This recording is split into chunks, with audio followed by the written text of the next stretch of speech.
For Hegel, everything is contradictory. And so that can also seem to be a kind of mystical way of not allowing us to draw any boundaries or limits or make clear distinctions. Well, he was sort of obsessed with life and love, if we think of it in those bigger terms.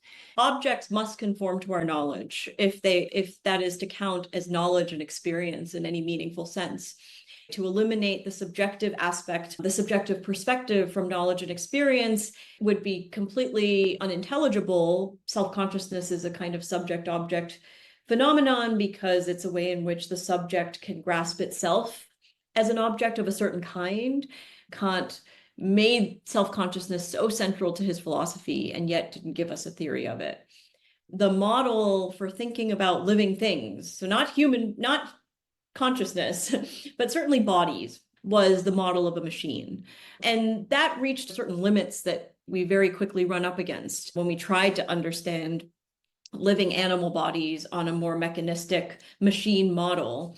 The importance of understanding the phenomenon of life was also in part to help us understand something about ourselves, because the model of a machine very quickly is not the right model for thinking about the unity of our mind. A tree is, he says, organized and self-organizing. It takes in materials from the environment to sustain and reproduce itself. We can never quite be located in either of those dualisms. It pops it out into a complex system. We don't have to take one side or the other anymore. Instead, there's something more organic. So it turns out self-consciousness isn't the only subjective perspective on the world. If we look at nature, we can actually see that there are similar forms, similar structures. The thought is that self-consciousness is self-conscious life. We can't just drop that self-consciousness is self-conscious life is very significant. A lot of what the science of logic is about is the conditions for intelligibility. Thinking isn't disembodied. Reason is living activity. It's still radical, and we're still trying to find ways of understanding the mind that do not reduce it to a machine, and to insist that minds have to be living, that the concept is free love. What a wild thing to say, but I think we should take him serious. I think he means it. True union, or love proper, exists only between living things who are alike in power, and thus in one another's eyes, living beings from every point of view. To love someone is to see them as fully alive. Reason is living activity. That's what it is. Hello, everyone. Welcome to Love and Philosophy. After 1 week off, we're back, or I'm back, and I'm going to post a conversation I had with Karen Ng about Hegel's concept of life. You've probably heard me talk about Hegel, or you know that I studied Hegel and his idea of the problem of contradiction, which is this central idea in his work that everything, whatever you want to call everything, concepts, ideas, processes, however you want to define it, has some sort of contradiction contained within itself. So the process contains its own opposite, so to speak. I'm not going to go into all that here, but I mention it because Karen and I dance around and talk about it in terms of how we might understand Hegel's work as a rhythm or a pattern to help us hold the paradox. Karen Ng is the Associate Professor of Philosophy and the Director of Graduate Studies at Vanderbilt. She's also George S. Allen Chancellor's Faculty Fellow and an Associate Professor of German, Russian, and East European Studies. She specializes in 19th century European philosophy, especially Hegel. Karen has done a lot of research in post-Kantian philosophy and the connection between Kant, Hegel, Marx, and others of the Frankfurt School. The book we talk about here is Hegel's Concept of Life, Self-Consciousness, Freedom, and Logic, which was published in 2020 by Oxford, and it won the Journal of the History of Philosophy Book Prize in 2021, and it explores the concept of life in Hegel's philosophy, which is what we talk about here. This idea of process, rhythm, movement that I feel one understands when reading Hegel but can never quite put into words. It's part of the movement of the writing, this expression of how everything already contains its opposite, and how I would say that it's not actually an opposite. It's part of this movement that we make towards understanding the process. Karen and I talk about her book through this lens in a way, and I enjoyed this conversation very much. We had it quite some months ago, but I'm posting it now because it goes very well with the one I just had with Evan. about subject and object, which you might think of as a problem of contradiction, so to speak. She's the Alexander von Humboldt Research Fellow at the Center for Post-Kantian Philosophy at the University of Potsdam, which is one way I came across her work because of being in Berlin, and she was there for some talks. But also, her book on Hegel is really one of the best I've ever read. I love that she brings in the idea of life in the way that she does, and how we discuss some really difficult things. First of all, it's just hard to talk about Hegel at all sometimes, much less when you're trying to talk about paradox and process and rationality and the Copernican turn. All of these things we talk about here towards understanding life and love. So that's fun. And I love conversations that can somehow touch on all of those in an authentic way and with passion. And that's one reason I also really enjoy reading Karen's work and listening to her talk. And I hope you'll go look at her website and read her book and listen to some other of her talks. She's a great philosopher. I'm also just glad you're here, and I wish you a wonderful, good contradiction that resolved in feeling of love and life.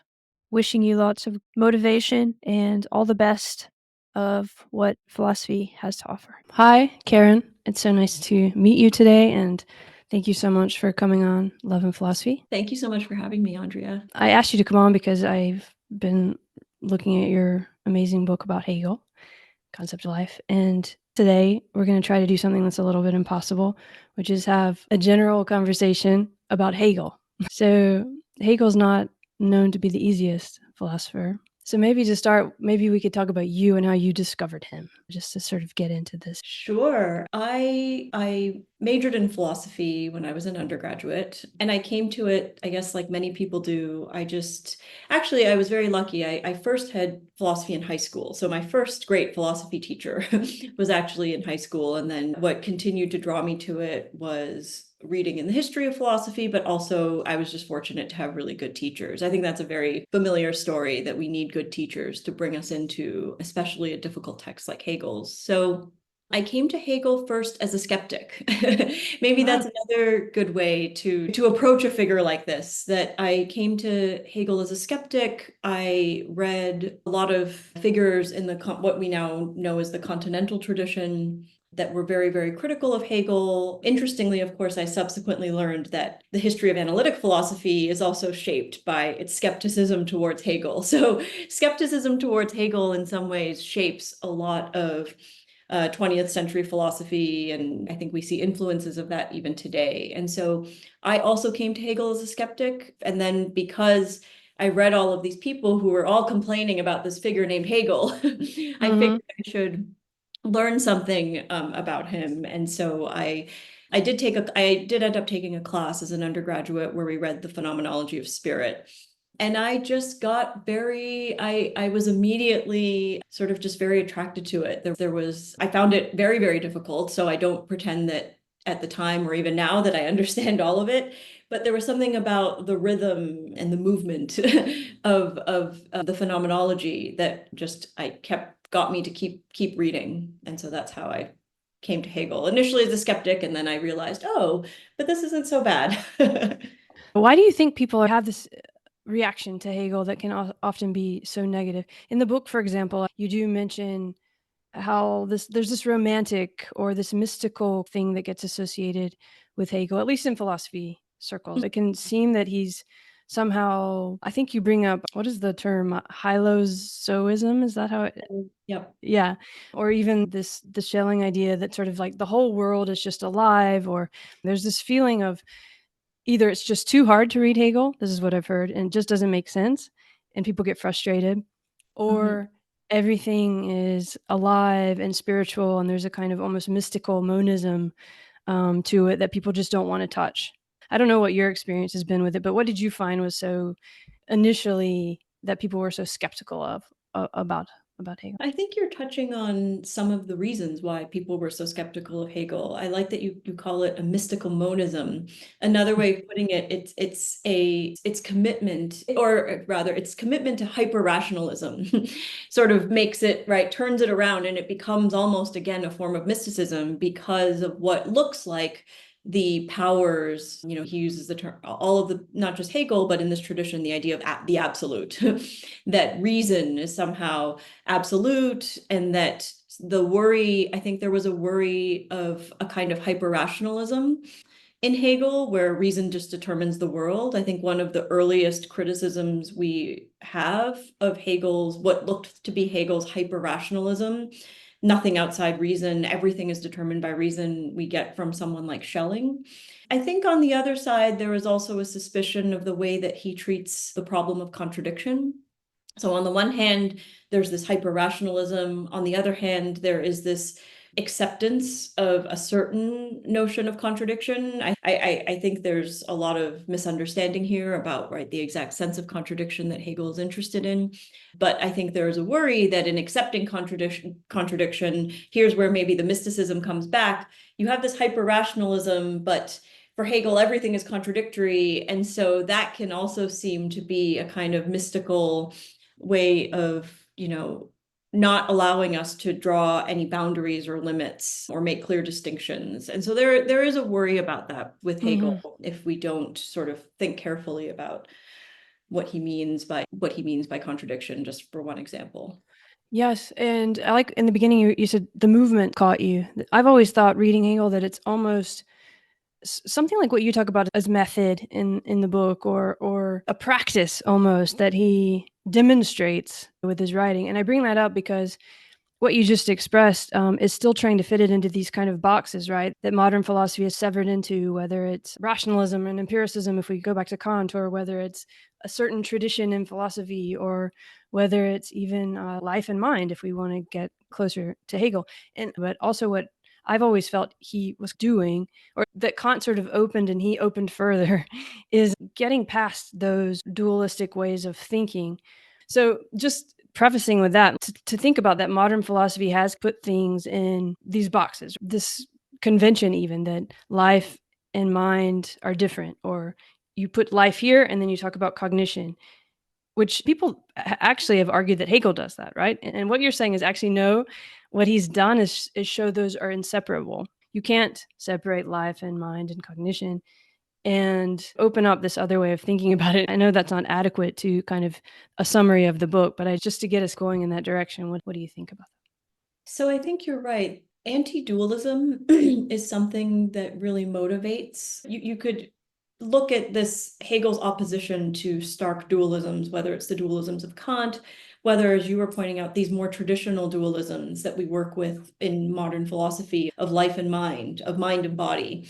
And that it's absolutely the case that the structure of Hegel's arguments often is to try to debunk these dualisms and show us how what we took to be separate is actually deeply interconnected. In the book, of course, what I was most interested in was this problem of life. I think one of the most exciting, radical things that Hegel does in his philosophy, and is actually, historically speaking, I think a very interesting moment, because he's writing at a time in the 19th century, sort of just on the cusp of the development of the biological sciences. So that's an interesting 19th century moment. But then he's also harking back to a more ancient moment, because in ancient philosophy, especially in the philosophy of Aristotle, for example, the connection between life and mind, or life and psyche, life and soul, is something that was very deeply explored. And so you could see Hegel as almost working against early modern philosophy, certainly Cartesian philosophy, but more immediately, the dualisms of Kant, reviving this more ancient way of thinking about the connection between life and mind. But in this moment in the 19th century, or as we're moving into the 19th century, on the cusp of a new way of thinking about life also in the natural sciences. So I think that's something that when I was writing the book, I thought was really overlooked in discussions of Hegel. So I started by saying that a lot of the skepticism about Hegel concerned his hyper-rationalism. But what I saw when I was reading the text was that if Hegel is a rationalist, if there is a commitment to thinking about reason and understanding how reason may or may not shape our world, that understanding of reason and the powers of reason, the powers of cognition are completely tied to what he thinks of as, right, the powers and capacities of living beings. And so that was one way for me that if he is a rationalist, and I think undoubtedly there's certainly a rationalist, he is a rationalist, there's no denying that. But he has such a subtle and expansive way of thinking about the powers of reason, that in which reason permeates the living natural world. And so that was what drove me to write the book, to think about the questions that I explored in the book. That reminded me of, I think it's just once very briefly in the book, or maybe twice, you talk about the young Hegel and how he was obsessed with life and love, if we think of it in the way, in those bigger terms. And then in the book, you go through his writing and you show us in the phenomenology of spirit how the absolute negation almost takes the place of what we might think of as life. And also in Science of Logic, we get to the concept and the idea not takes the place of life, because you're basically putting that back into it. But in these old theories, those things would have been the rationality. The focus on rationality is the absolute negation. It's the concept. It's we're all stuck in our head somehow with this rationality. But actually, what you're opening up, or what I was thinking as reading, is maybe this was his way of actually infusing that fascination with life and love into this language. You brought up Kant, and this was the Enlightenment, right? And what was he trying to do? Not save reason, but there was a focus on the Copernican turn. Maybe we could talk about that, because I want to get towards this idea of purposiveness relative to this idea of rationality. How can we help people understand what you're really meaning by rationality when you say that Hegel is a rationalist? Sure. So there are a few ways that we can think about this trend, this big moment from Kant to Hegel. And of course, over many, many years of scholarship, people have tried to think about this question. And I'm always a little bit careful when I start here, because there's never any agreement. I just want to be clear that there's never any agreement, and philosophers will always disagree about this. But you focused on the Copernican turn, so I think that's a good place to start. And I think I'm a reader of Hegel who wants to stress a lot of the continuities between Kant and Hegel. There are a lot of readers who want to say that there is a radical break, and of course there's truth to both, but in terms of the Copernican turn, I do think so. Kant's Copernican turn, this thought that is so simple and yet I think so profound, that he says, hitherto, all previous philosophers thought somehow that we had this puzzle about how it is that we know that our thoughts and the objects of our thought can somehow hook up together. And Kant just had this insight. It's the Copernican turn, where he says, well, no, objects must conform to our knowledge if that is to count as knowledge and experience in any meaningful sense. And so that sort of that allowed Kant to sort of turn to self-consciousness as a very important focal point for thinking about the problems of knowledge, thinking about questions of intelligibility.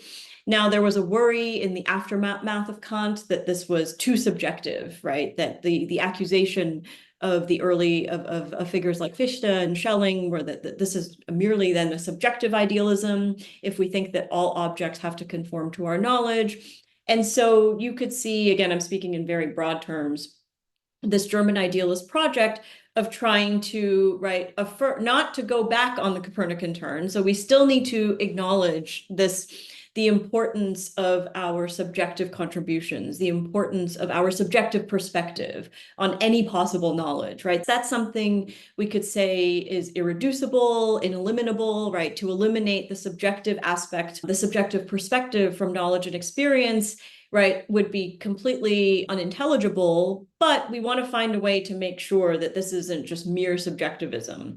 And I think that one of the ways in the work of the early post-Kantians to try to resolve this problem, square the circle, was to precisely turn to thinking about nature, think about whether or not we could identify within nature aspects that already looked like. So it turns out self-consciousness isn't the only subjective perspective on the world. If we look at nature, we can actually see that there are similar forms, similar structures, similar, right? We could now say sort of proto-cognitive aspects or proto-cognitive shapes within nature that could allow us to see that this wasn't merely a subjective idealism when we say that something like, no, objects have to conform to our knowledge. We see this kind of activity taking shape, right, not just with us, with self-conscious human beings, but already with different forms of nature. So that's one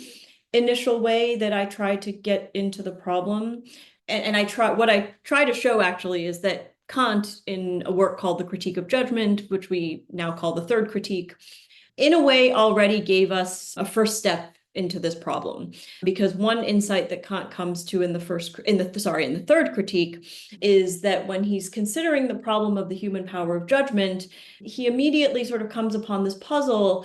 And he says, well, if nature was completely chaotic, showed no unity, no regularity, no form whatsoever, he sort of came to this puzzle that it's not clear that judgment, the power of judgment, the power to, right, just bring unity to nature's forms, it's not clear that it would work at all if it was the case that nature was just, right, completely chaotic, as he likes to use this term, a crude chaotic aggregate. And so in a way, Kant himself comes to this problem of life and living form in thinking about the question of judgment himself in this text from 1790 called the Critique of the Power of Judgment. Yeah, the reason I brought up the Copernican turn and I'm trying to bring up the Enlightenment and stuff is I'm trying to get at what was really going on. Why was this so important? Why is it still so important to us, in a way? Because it's kind of a caricature, but let's think of the Enlightenment at the time, and more focuses on machines and less on something like our inner subjective understanding of the world or something like this. And Kant sort of does this thing where in the way you just described, this move of we can start to understand that you can't separate those things, right? That the object being studied and the self-consciousness or whatever are tangled up. Isn't that kind of what idealism in this sense is, would you say? Or would you unpack that better, or do you think? Absolutely. Okay. I think this idea, there's this term, it's a kind of technical term, but in some ways you described it very well, that gets used, and I talk about it a lot in the book, this idea of a subject object, a kind of hyphenated term. And that can seem, right, what is this weird thing, subject object? And in a way, what you're describing is exactly the point, right? That we have to understand the subject and the object is intimately bound up together. Hegel and some of the other idealists use the term subject object to think about the problem of self-consciousness, right? Self-consciousness is a kind of subject object phenomenon because it's a way in which the subject can grasp itself as an object of a certain kind. And then very importantly for Schelling and Hegel, they refer to life as a kind of subject object, in part because living things are subjects because they have a perspective on the world and on their environment. So they are subjects of experience. That's a term that we now use as well. On the other hand, of course, they are also objects, right? They can be perceived by other subjects. They have an objective shape, an objective form. And so this idea of a subject object is actually very important for the idealist. Oh, I love it so much. And that gets towards the speculative identity thesis, which is a big part of the book. But these are very hard things, right? So I hope it's okay that this is kind of messy, but I just think it's worth trying to relate this in a way we're trying to understand the world. We create all of these machines and we start to put our sort of, our trust in the external, like in understanding science as something external. But then with Kant and idealism, we at least get this feeling that it's all important. We can't separate our mind and our internal entanglement with that world from those objects that seem so scientific, let's say, at this time. And he shows us, in a sense, I guess, that we can take it all seriously. We don't have to necessarily say subjective is bad or objective is bad. But he doesn't really talk about self-consciousness, does he? I mean, it's more, Kant? yeah. Because It's all about it, but he's not exactly. Yeah, that's right. That's so. This is something I'm making reference to another scholar, but yes, very famously, self-consciousness is very important for Kant. But so the story goes, he doesn't have a theory of self-consciousness, and it's really only with Fichte that we get a theory of self-consciousness. And so I think this is, like everything, as I said, everything is disputed in the literature, but that was for a long time a thought that Kant made self-consciousness so central to his philosophy and yet didn't give us a theory of it. Let me pick up on something you said about machines and this problem of machines and mechanism. I think another reason to think about why the concept of life is so philosophically important for this period is there is a debate about mechanism and teleology. I think certainly, and this is even before Kant, in a kind of Cartesian way of thinking about the world, the model for thinking about living things, so not consciousness, but certainly bodies, was the model of a machine. And that reached a certain, as you can imagine, right, there were certain limits that we very quickly run up against when we tried to understand living animal bodies on a more mechanistic machine model. And even and in Kant's third critique, he also, right, in trying to understand the distinction, so his way of thinking about the very special form of self-organization of living things, he thinks about this, he calls it internal purposiveness. And the contrast for him, he says, well, imagine a watch, which is obviously, right, very well organized. We understand how the parts and the whole work together to help us tell time.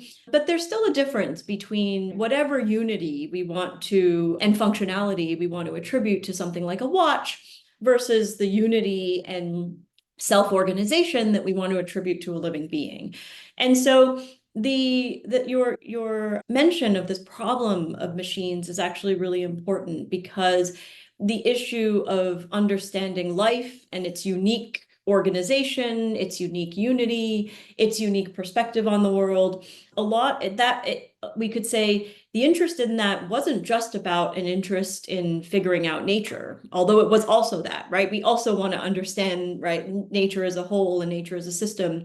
But the importance of understanding the phenomenon of life was also in part to help us understand something about ourselves, because we wouldn't want to think about our minds, our cognitive, right, the unity of our mind. We see that the model of a machine very quickly is not the right model for thinking about the unity of our mind.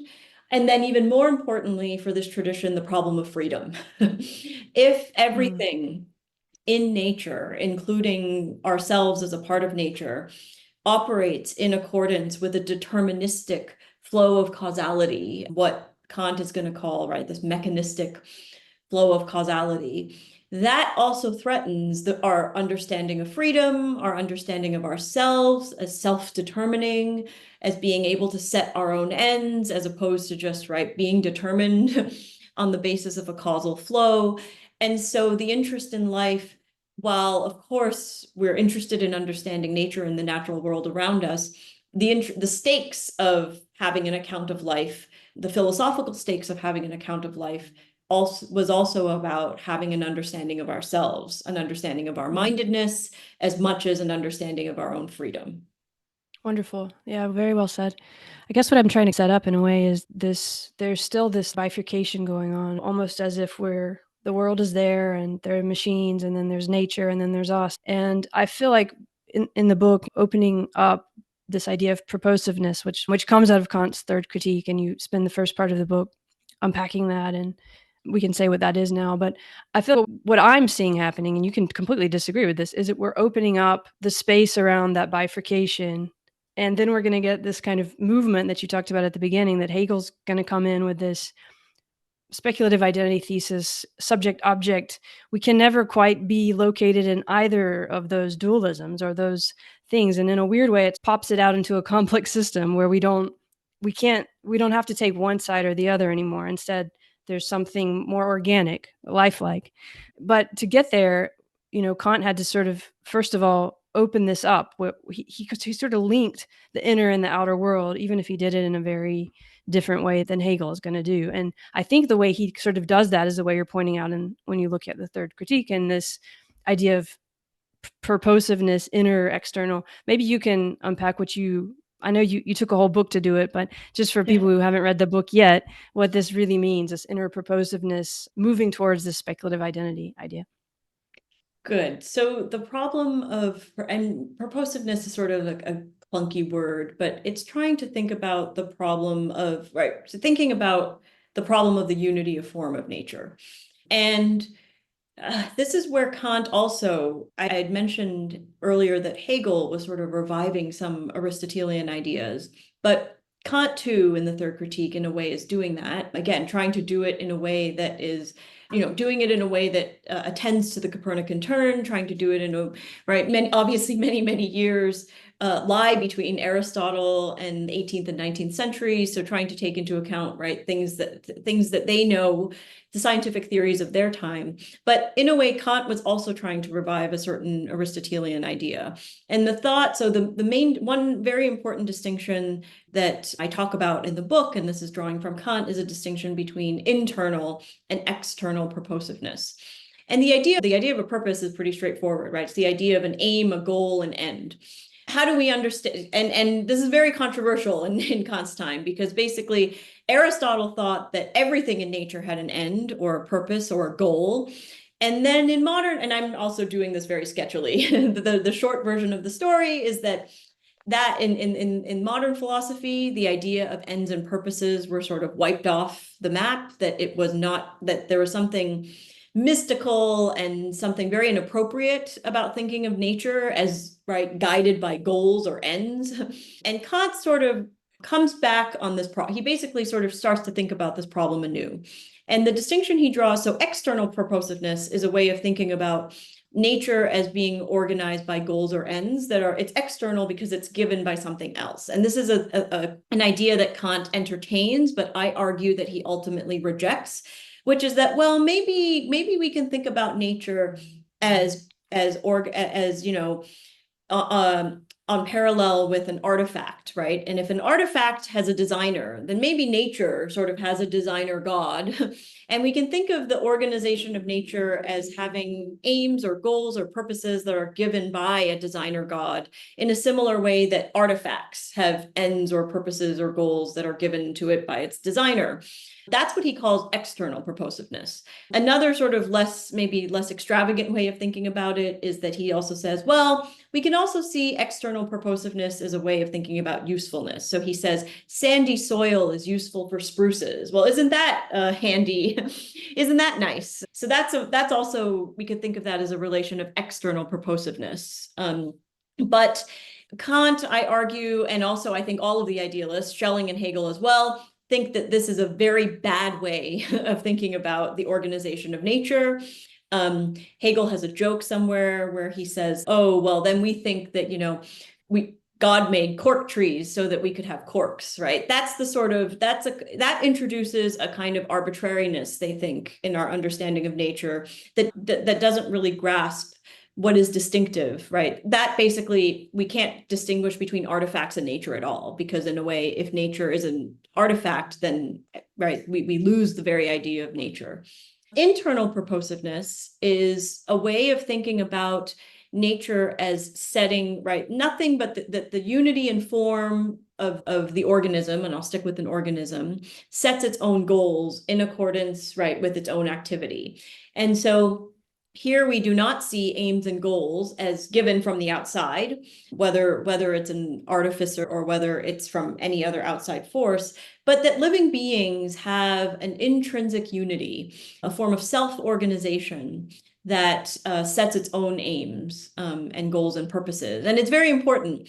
This doesn't have to be done intentionally, right? So we can see that, because Kant's example is a tree. He says that a tree is sort of, or he says, organized and self-organizing, in that it reproduces other trees of its own kind. It takes in materials from the environment to sustain and reproduce itself. And its parts are also, right, organized such as to contribute to the functioning of the whole. And all of this, he says, he calls this internal purposiveness, because this is a form of self-organization. In contemporary philosophy, a term that's sometimes used is autopoiesis. So there are a lot of connections to the way that Kant is thinking about this is something that we now think of as actually quite helpful for thinking about the internal unity and organization of living beings and what's distinctive about the organization of living beings as opposed to artifacts or other non-living things. And in a way, I think internal purposiveness is similar to what we might say is an autopoietic way of organizing oneself. Yeah, I was just thinking of the Varela Maturana book, Tree of Life, as you were saying it. And it's interesting that the example is a tree. So that kind of purposiveness, do you really think of it still as having to have sort of an end, or as an end? Or because sometimes in the book it feels more what is beneficial is the purpose. Or I mean, by the time we get into Hegel, it's become more of that movement idea that I was picking up on in what you said, that we've gotten, because again, I feel like we're trying to get out of these rigid categories that we're so stuck in. And these kinds of examples, like the tree, which is a dynamic, ongoing process. And there's this great quote, which you have in the book, that Kant says, where I wish I could remember it, but every form is a form of every other. It's a kind of fractally way in which you can look at any part and it's, there's other autopoietic parts that are part of it, and so on. There's this complex scaling feeling that's starting with Kant that we then see much more of, as you express it in Hegel, of this movement, this subject-object, kind of ongoing. But having said all that, do you still kind of really think of purpose as an end in that Aristotelian teleos kind of way that's always so criticized, or was, and is still criticized quite often in some circles? Or do you think we can think of purpose in a different way, in the way that you're using it here? That's a great question. I think the idea of the idea of teleology, I think is itself a very controversial idea, especially when we're talking or about Zweck. I think you use that more often, but yeah, the idea of Zweck and Zweck Messigkeit is very much connected to these. Again, I think it's a way of trying to revive or update Aristotelian ideas. I think the way that I don't know if I say this exactly in the book, but the way I would answer your question now is that you're right. We shouldn't think of it as an end, because end, even the word, especially in English, right? End, it sounds like it's an end point. And already suggests finality, even though it already doesn't fit with that example of the tree, right? Or that. Yeah. And so one thing that Hegel emphasizes is that, in a way, and I think this is very novel and again, really speaks to a lot of our contemporary ways of thinking, life is a process. And so although I do think that there's something very important about the teleological structure of how Hegel is thinking about living beings, not just living beings, but also us, and how we set goals and ends, but it doesn't have this sense of finality. It really, for Hegel, is about process. And in fact, this is something that I think he really comes to, especially in the mature work, when he's talking about life in the science of logic. It's all about process. And it's not an accident that a lot of process philosophy, whether you're thinking about Whitehead or more contemporary, a philosopher like Jean Dupré, that process philosophy has a lot of Hegelian roots, you could say, because you're absolutely right. While I think there's something about the teleological structure and form that's very important to how Hegel understands life and reason, the non-finality of it, that it always has to be an ongoing process, is very important. And that life for him, right, it's not a thing, it's not a stable being, but really an ongoing, continual process. Yeah, and that fits more with this life itself, in a sense of we're trying to get at something that's very hard to talk about, which I think is why probably Hegel writes in a way that seems so obscure. And that's what we were talking about. It's almost like the movement itself within the writing kind of comes through. But I do think we can talk about it in a really practical way too, maybe for a second. I mean, purpose can also mean something like meaning, right? And a lot of this with the speculative identity thesis and going into this is about internal organization. It's about finding a pattern in that movement or regularities in that movement and taking that seriously, and that being robust, which would be almost in a contrast to what we started with in terms of this everything is alive and we just dissolve in wonderful mysticism, which can feel good, but he's trying to do a science of logic. It's trying to be very robust in the way that you show in the book, but can we also think of it as really connected to meaning and to actually trying to understand this mind nature connection on a level that really does pertain to our everyday life? I think it absolutely can. And maybe I'll start. I really like that you connect this idea of purpose and meaning. And I think this is important. So I'll start with a more technical way of thinking about it, but move out to this more general sense of meaning, which I think is for Hegel, has to be connected with life and living things rather than say machines and mechanisms. That's something I think that could really speak to our present moment. But starting with the more technical sense, I think, along with other scholars, but again, other scholars disagree, but I think that a lot of what the science of logic is about is the conditions for intelligibility. So that would be a very technical way of thinking about the condition, right? We would take a few steps, and really it is about meaning, because it's the conditions. What does it mean to say that to make anything intelligible? What are the conditions that allow us to make things intelligible, to render things intelligible is sort of a technical way of speaking about it.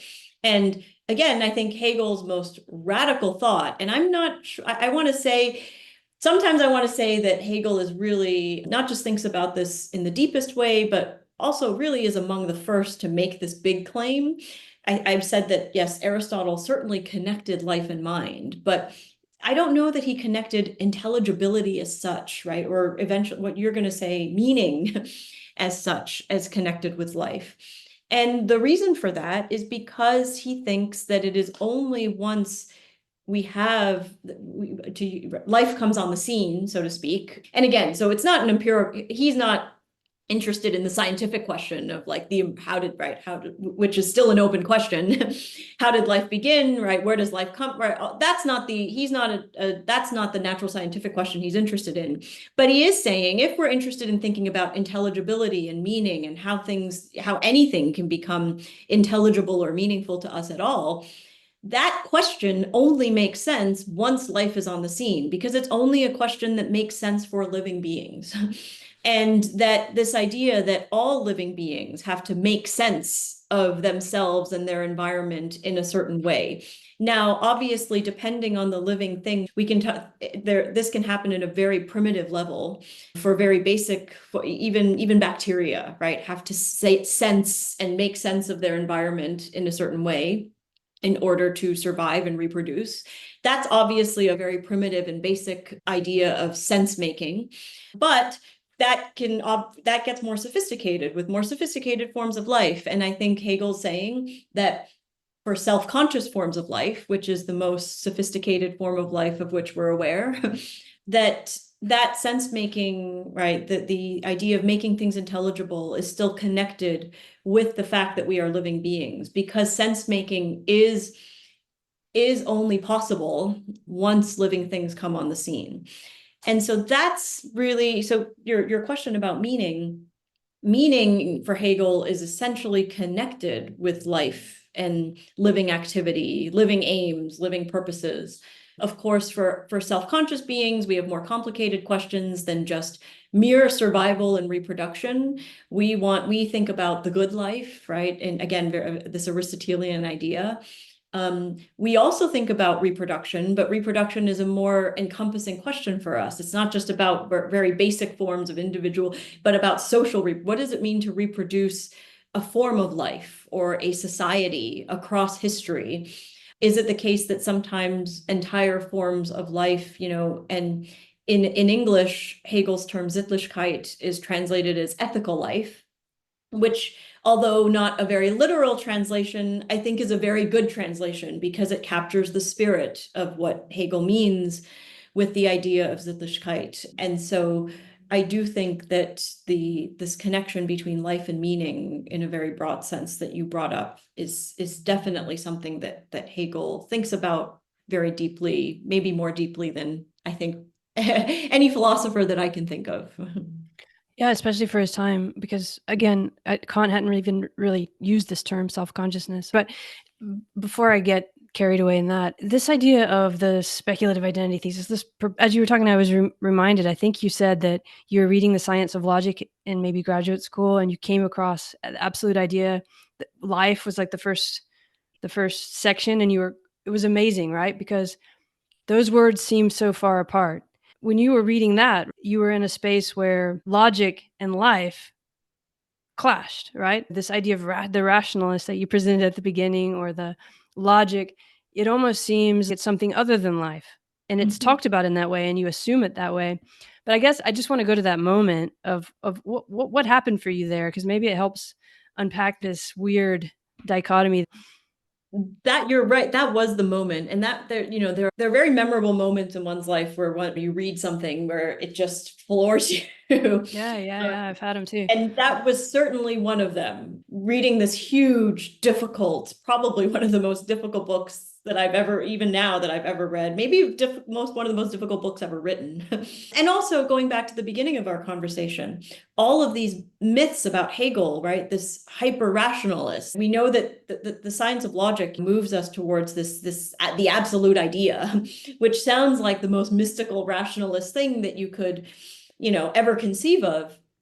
And that was exactly my reaction. I was expecting to reach this big culmination. And of course I had known, we look at the table of contents, so it's coming. But on that first read, when you finally get there, it is absolutely astonishing. And also that what he talks about there. So although he's very clear, he wants to distinguish. He says, yes, this is what we're talking about here. He says we're still talking about logic. We're still talking about thinking and intelligibility. So we're not thinking about nature.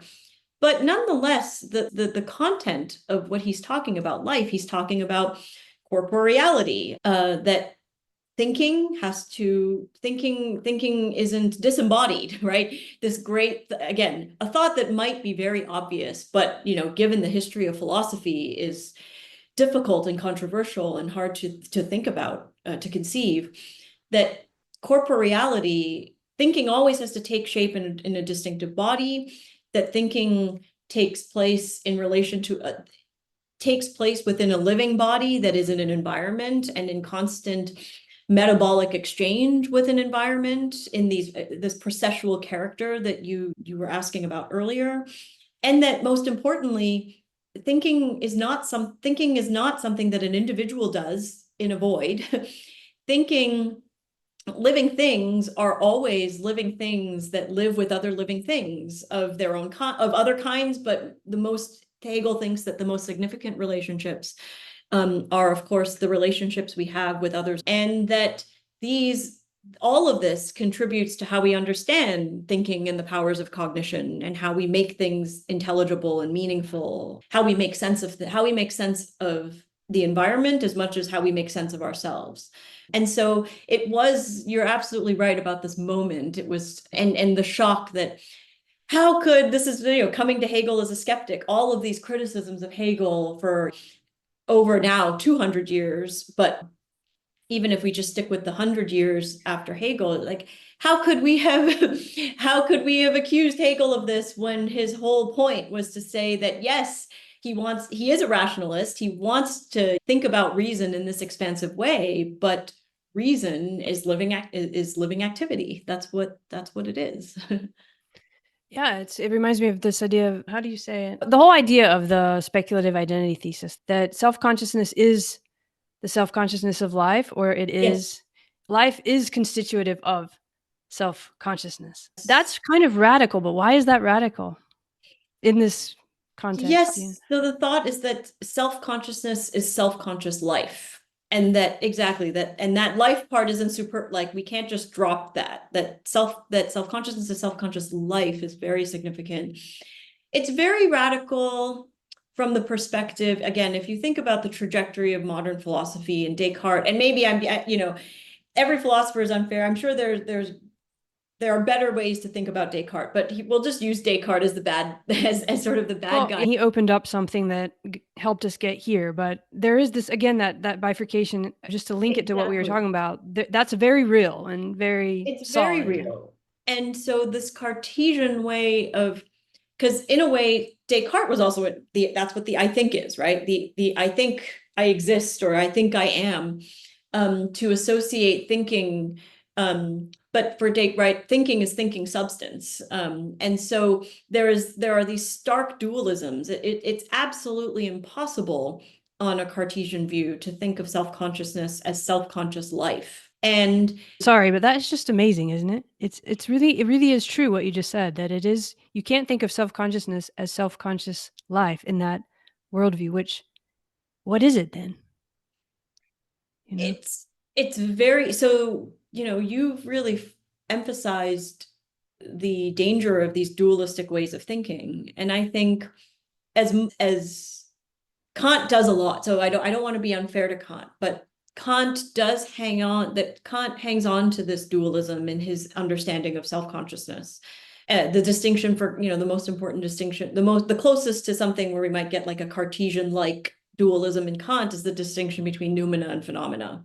And so while I think Kant is a much more sophisticated, right, even in his dualism, he's much more sophisticated than someone like Descartes, it's still a dualistic picture where we cannot think of self-consciousness as self-conscious life. And there are also, Kant has moral, there are, right, in his theoretical philosophy, there are reasons for that. But I think the more important reason for Kant is his moral philosophy, which we don't have to get into.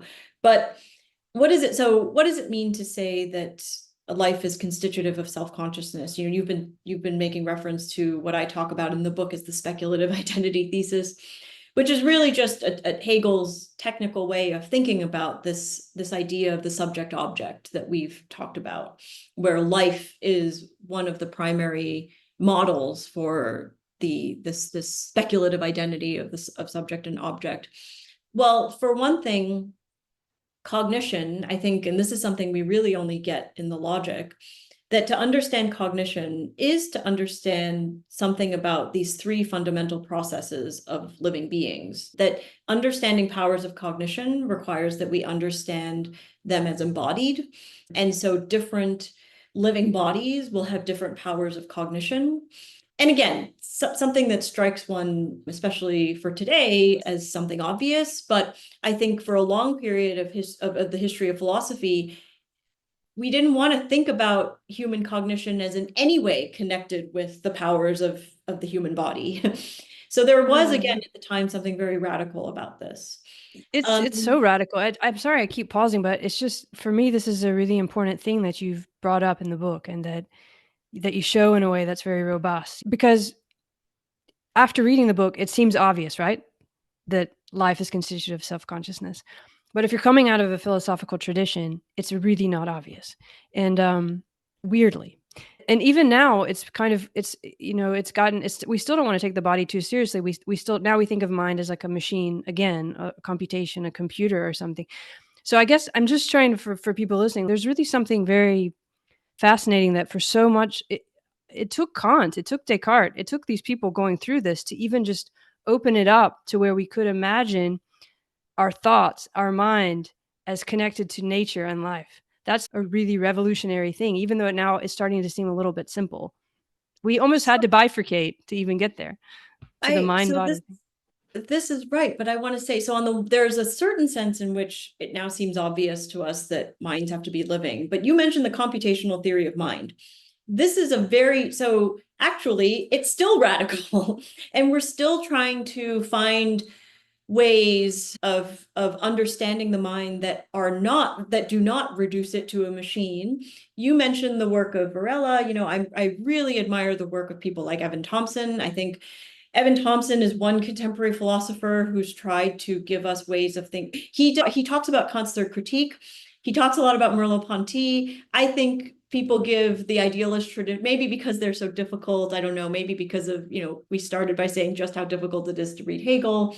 Also the complicated history of the reception of Hegel. So I think right now we're not drawing on these really important resources from German idealism to think about these questions. Another contemporary philosopher whose work I really admire is Peter Godfrey Smith, who also is now just trying to think about the deep, deep connections between the life and mind. And this is not easy to do. And so even today, I think it's still quite a radical thing to argue against a computational theory of mind and to insist that minds have to be living, that Yeah, it's great you brought that up, because it isn't easy actually philosophically to draw a line from bacteria, I think you mentioned, and trees and life and nature, which you have to kind of accept all of that once you start thinking about life and nature, to our experience of ourselves and mind and thought and memory. That's a very hard thing to trace. So even though it might, when I say it in this big way, obviously life is constitutive of self-consciousness, it sounds obvious. Once you really try to do it philosophically, it's very hard, which is why I think your book is really important, because I do think we can look at Hegel in this way for help. And it's also connected to these themes we've been playing around with in terms of what Kant was trying to do. We're always like on the seesaw between these dualisms. And I do think in your book you show another way, or Hegel shows another way. Fichte to Schelling, you can't separate. It's all that time period, right? Which we haven't talked about those guys yet, but that's all connected. But I do feel like, and I wonder if you also see that as a possible way of rethinking some of these ruts that we've gotten stuck in, a la Evan Thompson's blind spot, right? This movement of subject object that doesn't have to be located in one of those bifurcations. Exactly. It just it's so interesting because earlier we were talking about Descartes, but there are these habits of thought, this bifurcating, this separating of the subjective and the objective. It comes back in so many different forms. One thing that I thought about when you were talking earlier in the hard problem of consciousness, the contemporary way of thinking, right? So everyone thinks, oh, well, no one's Cartesian anymore, but we still have something called the hard problem of consciousness. And so the tendency to think in this bifurcated way, the biggest version of it is the bifurcation of subject and object, right? If we want to put it in the most general terms. And I think if there was one plea that I mostly work in the history of philosophy, but I would love for people to take Hegel seriously, or to take Hegel as somebody who can offer insights into resolving some of these problems. I think some people have turned to, like in the work of Evan Thompson, turned to phenomenology, the work of Husserl and Merleau-Ponty. I actually think the German idealist tradition maybe has more to offer, in part because they thought so much more deeply about this problem of that life and mind have to be connected in order for us, that is in a way the solution to all of these problems of bifurcation. I actually think extending the idea of phenomenology, it is phenomenology of spirit. This is a word right. that is there. I actually think we could extend it a bit, because there's a lot of overlap already between phenomenology and the tradition of taking nature seriously, for example, and what Hegel was trying to do and what you actually express in this book. It's hard because we can't think in those either or categories that our language and our philosophy are really built upon. Everything's so stuck in that, which I think is why it's so hard to read Hegel and understand Hegel in a way too. Not that he figured it out, because really a lot of it comes from Fichte and Schelling and that whole thing. But there's an expression of it there that I do think we're trying to express better, right? Yes, and you're touching on something that sounds right. That one reason why is Hegel's text so difficult, right? Was he just trying to be obscure? Was he just trying to be annoying? Obviously, there are also translation issues, but it's just one reason it's so difficult is because he's trying to find a language to understand exactly to people talk a lot about Hegel's dialectics and the dialectical mode of expression or a dialectical method. One very straightforward reason why Hegel is so difficult is that he was trying to capture, right, the movement and contradiction and processes of things in a language, right, that was true to The that. Aufheben, I think, captures it a little better. It's weird, you don't. Right. I love it in the book. You don't talk about dialectic till the very end. It's kind of like a little beautiful send off, right? Because that's the thing everyone associates with Hegel, and it is this kind of movement, isn't it? This, what you were just expressing, or this feeling of things layering and sublimating and changing and moving. We don't have a good language for that yet, but in the book you're starting to show how we could, right? It can be robust if we look at it. Yeah, I hope that's what I was trying to convey. And I don't even it's not even that I think Hegel did it, definitively or perfectly, but he really returning to his text, I think can help us with a lot of the problems that we still struggle with, that, as you put it, are often connected with this tendency to bifurcate. And that is, it's Schelling who has the subject, object, object, subject, that sort of, that you Yeah. tie in very closely to this idea of what we're calling, or what the speculative identity thesis. We could also just say it's almost like the dialectic movement, or this pattern of that we're talking about in a way too, from a form-based angle, maybe. Yeah. Schelling, and I think reading Schelling is also very difficult, but I think one thing I try to say in the book is that some people think that in the early Hegel, Schelling was an important influence, but something that gets dropped. And I try to show that this is not, that Schelling is actually more important in the telling of the story than he's been given credit for. Yeah, I love it that you bring all those people in, because I really feel like it was almost a spirit or a time Mhm. where people were trying to do this, try to find some way to hold these paradoxes and talk about them, bring nature back in, still connect on a bodily level with the world, but also in a really robustly logical way. I guess to go back to your journey just a little bit before we end is, so you discovered that life in the logic, and it had one of those moments for you, which I think a lot of us know, where it's just things are brighter or something. You can't leave it behind. How did that proceed on into this book? So it was, these I guess maybe all books that they take a long time. They have a long gestation period, and so when I was a graduate student was when I had that moment. It was in a seminar. I took a year-long seminar on the science of logic, taught by the late and wonderful Richard Bernstein.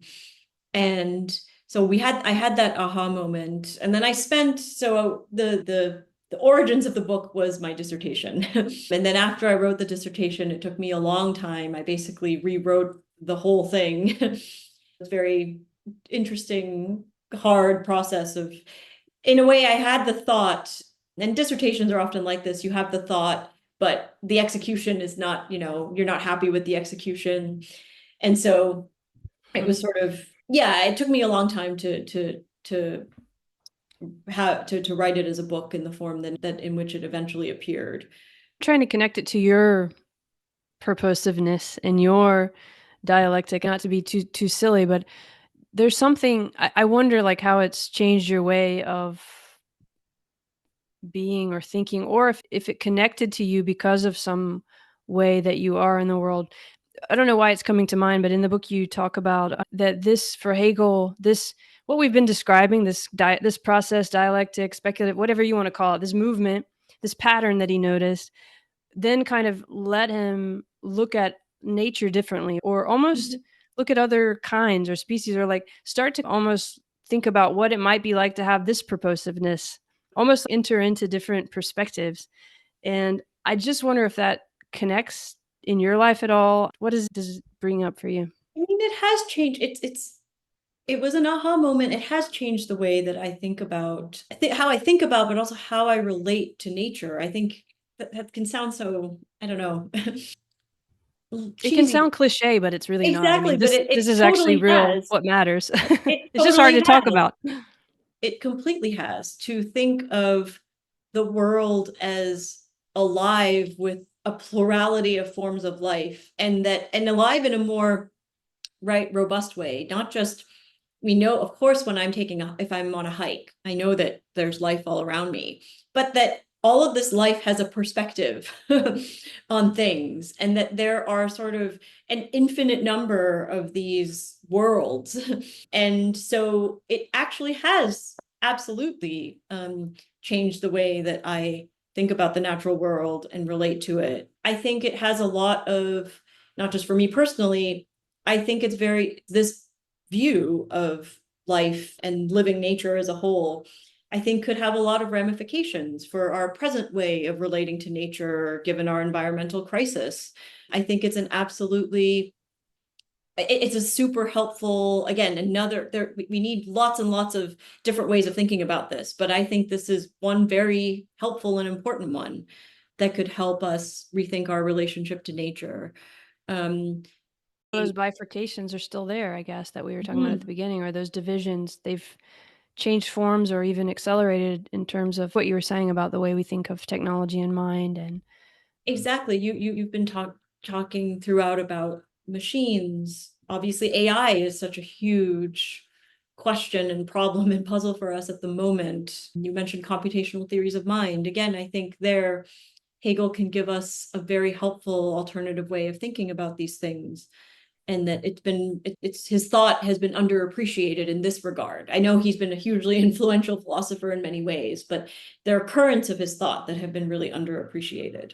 it almost seems like we've applied that to philosophy, that either or way of thinking, that you have to choose a side. And so that's why it's been hard to think of something like this in a robust way and bring it in across scales to understand. But I really think that a lot of people are trying to do it from a lot of different angles, and it doesn't necessarily mean that all the stuff from computational mind needs to be gone. If anything, it could, if we could open it up in the way we've been trying to talk about, all of these things could start to help each other in a way, because what we're really trying to do, if we could do it, would be very helpful. If you could really understand how life is continuous with mind, which if we're just thinking of common sense kind of way, somehow we've gotten to this point where we have thoughts and feelings and memories as living creatures in a living planet.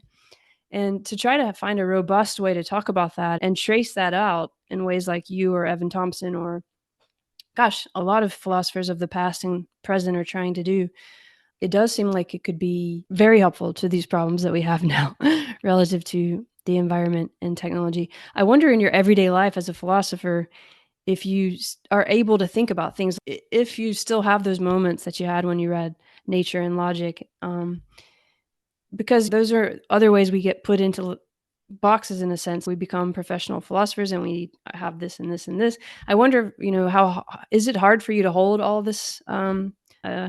Yeah. For sure. I think teaching this is what makes teaching so important to the not just the practice of philosophy, but probably for a lot of researchers, that this contact with students who are always approaching this with fresh eyes for the first time, that is, and also with their concerns, right? Because their concerns are always changing and their world is changing so fast. And so I think teaching definitely helps with that, because you're right, there can certainly be, we get stuck in our little silos, and yeah, professional life is what it is for everybody, including for academics.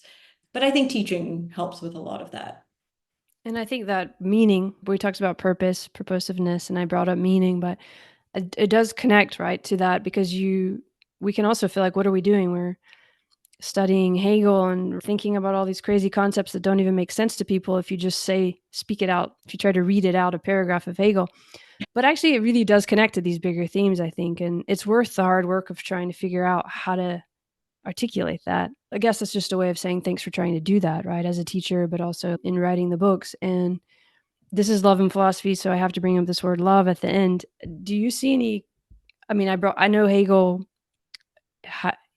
thought about love a lot in his youth, and with Holderlin, we didn't talk about him with the poets, and the life and love was very big for him. And I think it still runs through his work. I was trying to say maybe he put it all into these terms, but for you, just holding all this together, this perspective, this connection with nature, Hegel, what comes to mind with that word for you? I think Hegel had lots of interesting things to say about love, and in the connection in the early Hegel, for him, love and life were deeply, deeply connected. There was something about this infinite, he used the term infinite structure of life and love, right? That life infinitely returns to itself, and love sort of has a similar structure. You're right that often we think of this as, the early romantic Hegel, when he was, Hegel was very good friends. Hegel, Hölderlin, and Schelling were roommates in the Tübingen Stift. And of course, so Hegel and Schelling broke off and were no longer friends after a certain point. But Hegel and Hölderlin remained friends for Hölderlin's too short life. But I actually think you used this word earlier. You said that it's not that he abandons these earlier romantic themes, but that they get infused into, right, this theory, and including what he says about the concept. And I think that word is, you're absolutely right. I don't think that he ever abandons this way of thinking about the connection between life and love. There's a great passage in The Science of Logic where he's talking about the concept of all things, which is the right, you might think this is the most abstract of all things you could possibly talk about. But he says that the concept is free love. and Free love, before we had that term. exactly, right. And not in the sense that, that we meant it in the 60s and the 70s. Right? Free love. The concept is free love. What a wild thing to say, but I think we should take him serious. I think he means it. And that there is a consistency in his thought of thinking about something about this, infinite self-return. And also that relationality is very important, that even when we're thinking about something like the concept, it's not enclosed within itself, but always in these, it's only in these relational process of which love is a particularly powerful manifestation, that we can, arrive at something like meaning or purpose or truth. So I think love is a huge theme in Hegel.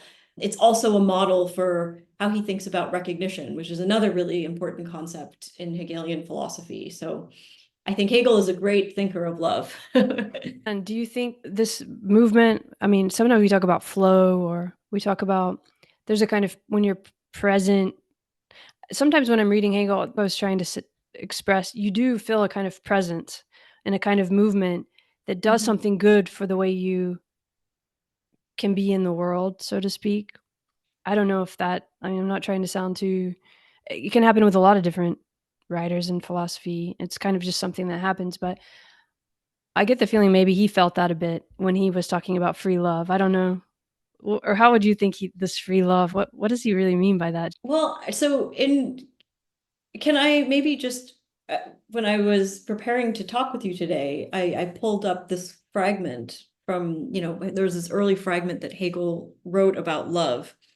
And it's wonderful because it's so connected with how he thinks about life. So here's one thing, I just read a couple of short things that he says. He says, true union or love proper exists only between living things who are alike in power, and thus in one another's eyes, living beings from every point of view. Oh, wow. That's all the themes we were just talking about in a way, that Yeah. self-consciousness is life, is all these perspectives. Yeah. But to associate it, that love is to see another as living from every point of view is so, right? So this, to move against bifurcation and fixity, right? To see them, to love someone is to see them as fully alive. He also says love is a sensing of something living. Wow. Which is also such a, I think, beautiful and profound thing to say. So yes, I mean, going back, okay, now jumping all the way back to the concept as free love, I think there's a tendency in later criticisms of Hegel to worry that his rationality, his way of thinking about conceptual thinking, is to to make things fixed. Adorno loves to say the identity thinking. This is what Adorno accuses Hegel of doing with the concept. So Adorno is a very interesting and astute reader of Hegel in many ways. So I'm definitely not dismissing Adorno. I think Adorno is deeply insightful of Hegel and many other things. But I just think that this idea that the concept fixes is exactly wrong, right? This is exactly what he doesn't want.